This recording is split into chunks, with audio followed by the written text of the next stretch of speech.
Welcome back. Our next guest is the top man in Washington when it comes to placing top people in the C-suite and on corporate boards.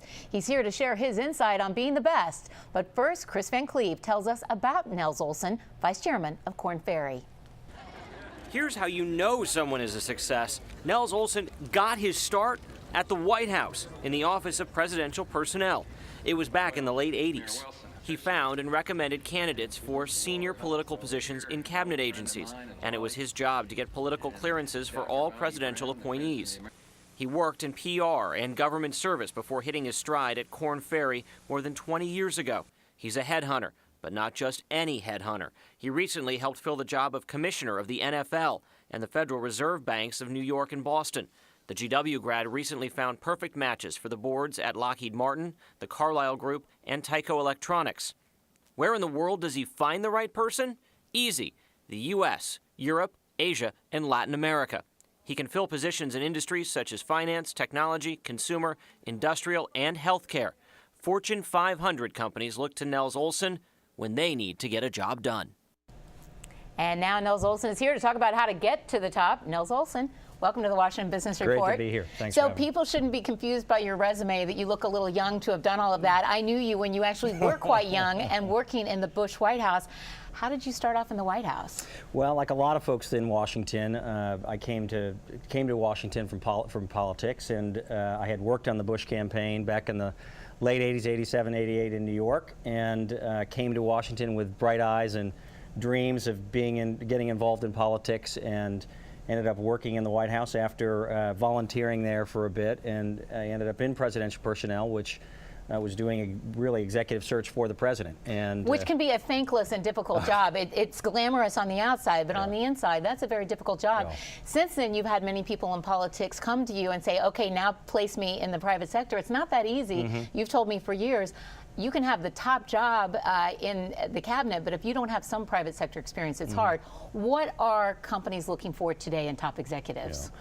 Well, listen, as it relates to Washington executives, whether it's a trade association, whether it's anything that has to do with government, they want people still who understand business. And having the highest level job, whether it's on the Hill or in an administration, if you don't have that experience, you know, companies tend to shy away from it. But in terms of overall leadership skills, people are looking for individuals who are clear communicators, people who understand the bottom line, people who understand how to motivate people, and have had practical experience doing it. So you really need to have a track record in those things to be successful. Now, conversely, is this a good job market for people looking to be placed in those top firms? Could they now name their price? They couldn't during the recession. How does it look now? Well, listen, the good news about the Washington job market is with the government, we don't have the ups and downs that other markets have. But at the same time, it still takes some of the same skill sets that you needed before. But I'd say right now the market in general is very strong. The sequester didn't help for a bit of time there, but I think it is a good market right now. But it's still, but you still need to have the right skill sets and the right leadership skills to take on these jobs. And that doesn't matter how the economy is. You really you need to have those skill sets. But some of those skill sets always equated with years and decades of experience. The grayer the hair, the more prepared you were to be CEO. Has that changed? Is it a new job description now that we have social media and so many other things that companies are looking for? Well, having an appreciation for what the consumer of today, and whether it's the social media, digital media, understanding what motivates consumers today is certainly important. And being at that same level with those individuals and understanding really again what motivates them. But at the same time, there's nothing better than an experience at the end of the day to have you really know what to expect. And you know, if you look at people who are successful in high level jobs, 9 out of 10 times they have, you know, a great deal of experience.